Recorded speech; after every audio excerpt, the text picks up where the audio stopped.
Welcome to IFR Flying. Today I'm going to talk about IFR Flying.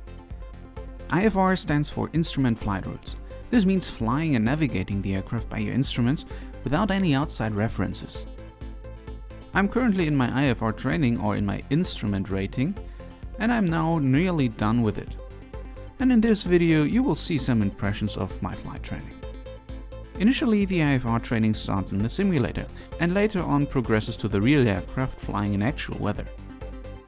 Normally, nowadays, the IFR training aircraft are all equipped with glass cockpits.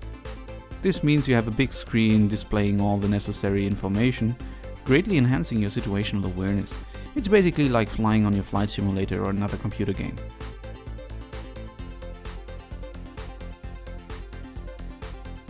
However, there are still a lot of old aircraft equipped with steam gauges or analog instruments, and for some reason I like those more than modern glass cockpits. I don't know why, call me nostalgic or old-fashioned, I don't know. I just like to fly these older aircraft closer to the roots of the actual flying.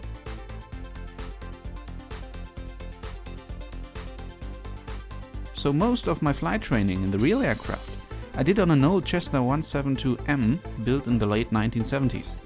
And which is equipped with the standard 6-pack and all those old analog, vacuum and electrically driven mechanical instruments. However, I also did some flights in the Piper 28 Archer of our flight school, which is equipped with the Avidyne glass cockpit and two Garmin GNS 430 units. Both aircrafts are quite nice to fly, and it's actually a lot of fun to fly IFR. An interesting fact is that it is required to have an autopilot capable of holding an altitude and heading when you're flying single pilot IFR operations.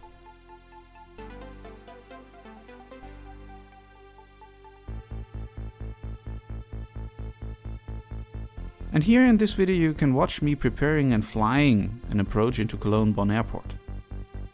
The approaches are all flown by hand, while the time during the cruise phase is flown on autopilot. This gives you some time and room to actually set up your aircraft and brief the approach. As there are different kind of approach procedures, flying them is one of the main focus during training. Depending on the type of approach, your minimums, so the altitude at which you have to be able to see the runway, changes. We practice all kind of approaches: ILS approaches, VOR DME, localizer DME, NDB approaches and area navigation or GPS approaches. In this clip you can see me hand flying the ILS approach for runway 32 right at Cologne-Bonn airport, and during the training we descend down to our decision altitude and then execute a go around. This saves us landing fees.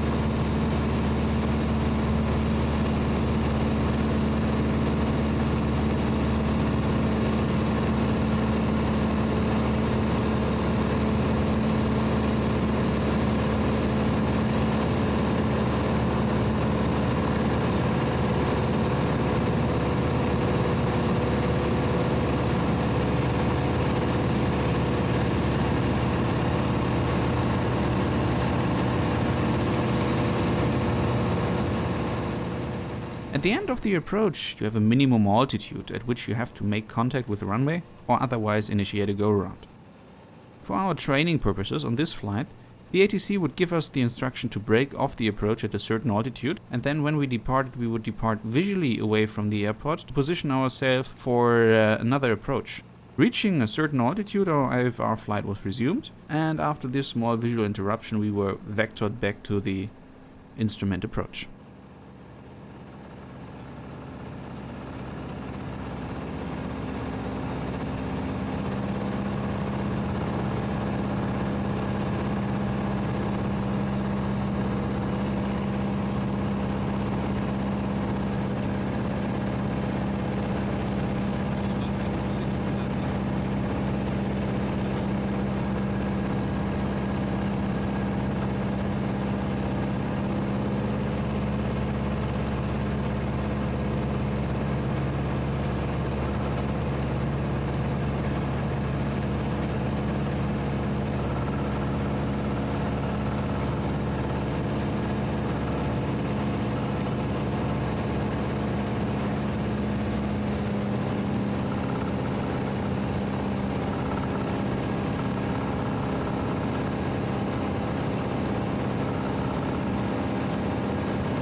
Another part of the training is focused on flying holdings. Holdings are, well, as the name says, holdings. You go there and wait. Most of the time because air traffic control tells you to do so. As you can't stop in mid-air if there's a traffic jam at the airport you're going to, there somehow has to be another way to create an artificial delay. Flying the holdings is quite fun. Depending which direction you're coming from, you have to determine the correct entry procedure to join the holding. And once you're in the holding, you have to time your legs and calculate the wind correction. As there's always some wind in the air, the wind will try to drift you away from the designated holding area. And to prevent that, you will need to figure out by how much the wind will affect you and take corresponding measures to prevent that. And although this involves some mental calculation while you're flying, it's quite rewarding once you see the results work.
So this is it. I hope you enjoyed this video and this behind the scenes insight into my IFR training. I'll end this video with a visual landing into Essen after cancelling our IFR flight plan on our way back from Cologne. Stick with me and there's more to come. I'll see you in the cockpit.